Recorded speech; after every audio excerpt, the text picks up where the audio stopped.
Mesdames et messieurs, mes aimables étudiants, mes aimables étudiantes, bonjour. Dans cette nouvelle séance ou dans cet nouvel épisode, nous nous connecterons et nous nous familiarisons avec un thème et un sujet d'une importance capitale dans l'évolution de l'économie de la nation. Il s'agit de la comptabilité nationale.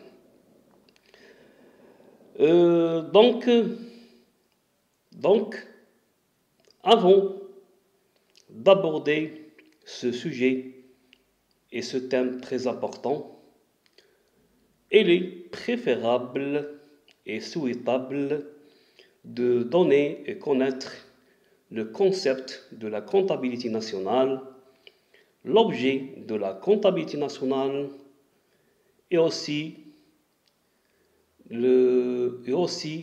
l'évolution historique de la comptabilité nationale. Donc notre sujet c'est la comptabilité nationale. Premièrement, la définition et l'objet de la comptabilité nationale. Elle est de nos jours bien claire et bien établie que pour tous les cadres de la nation, à tous les niveaux, les membres du gouvernement, les cadres du parti, les fonctionnaires des administrations centrales et locales, cadres des entreprises publiques et privées, etc. Une bonne connaissance de la structure et du fonctionnement de l'économie du pays est un préalable à toute prise de décision dont elle éclaire la portée économique et sociale. Ce besoin d'information sans cesse grandissant a été bien compris par nos organes de presse, soit écrites, parlées, télévisées, qui traitent quotidiennement des problèmes économiques. Il reste cependant que l'information économique dont ont besoin les cadres de la nation, depuis le haut fonctionnaire jusqu'à l'élu local, est de nature différente de celle que véhicule la presse pour le grand public.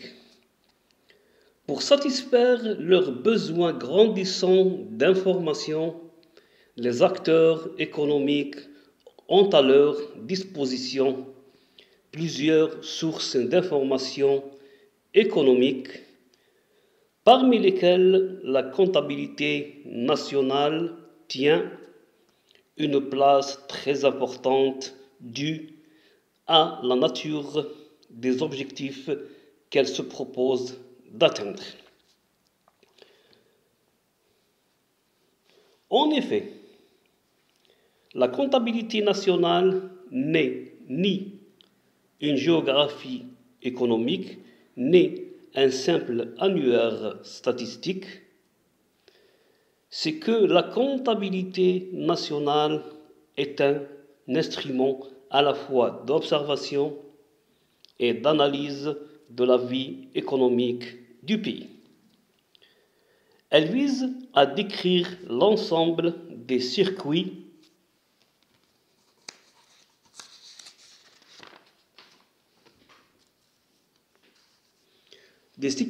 économiques et leurs liaisons.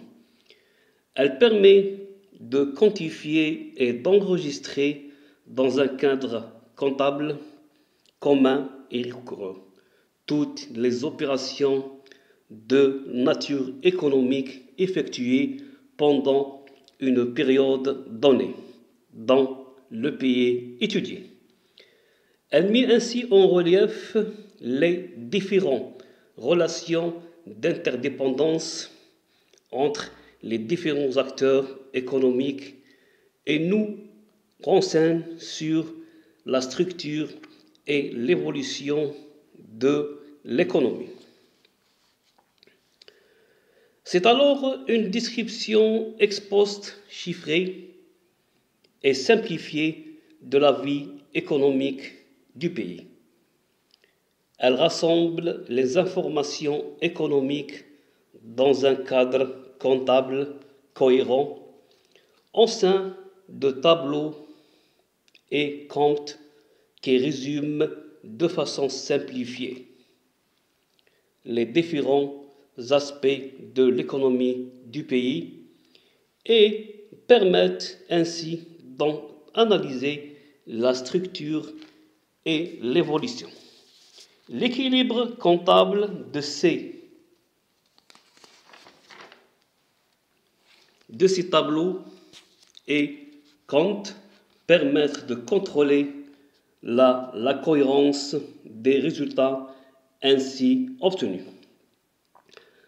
C'est ce souci de cohérence qui fait que tout système de comptabilité nationale est basé sur un ensemble de définitions et concepts, de conventions et règles et de nomenclatures, enfin réunis en un document méthodologique unique et dont le respect par les comptables nationaux est indispensable si l'on veut garantir la cohérence de tout le système.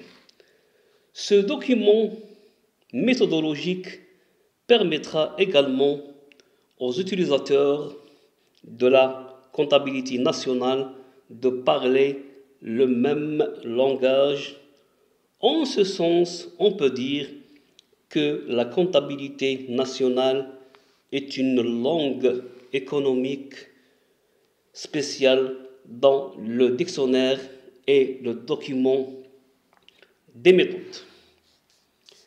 Si la comptabilité nationale permet l'interprétation quantitative du passé et l'appréciation des situations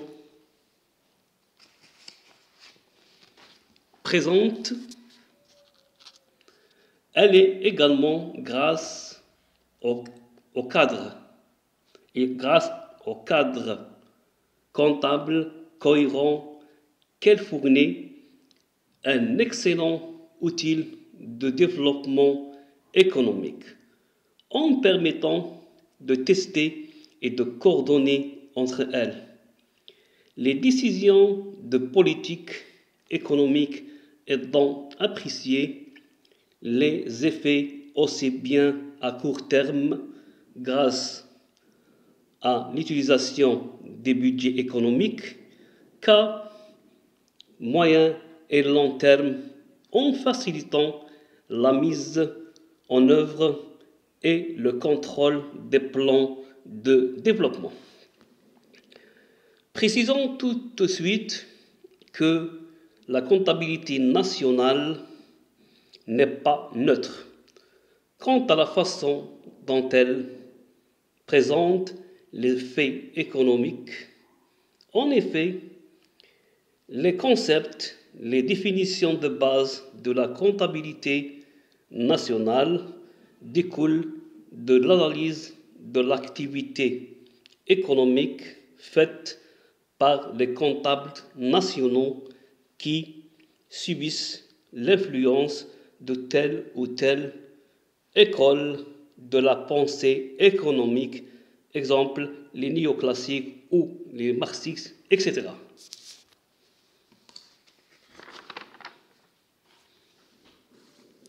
Par ailleurs,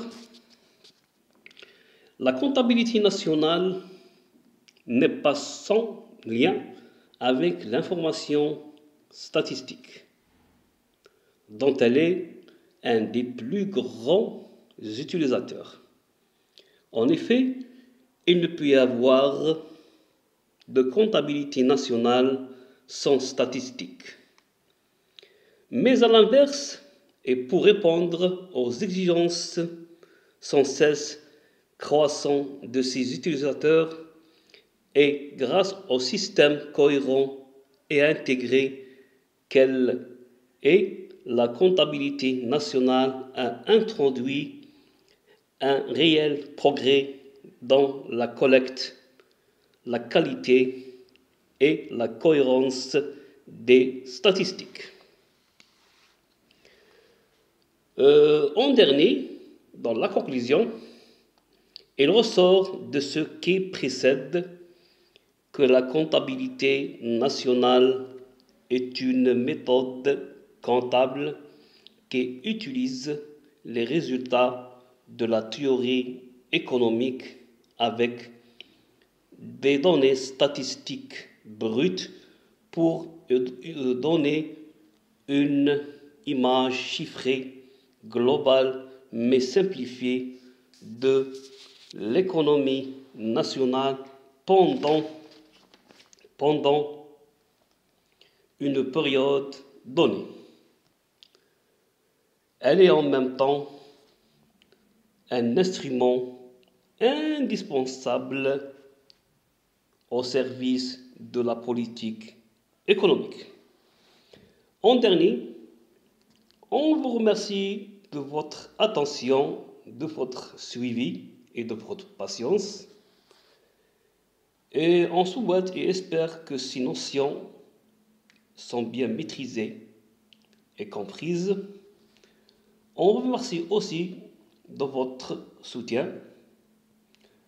Dans la prochaine séance, Inch'Allah, on va traiter et connaître un sous-titre ou un sous-thème s'agissant de l'évolution historique de la comptabilité nationale en Algérie.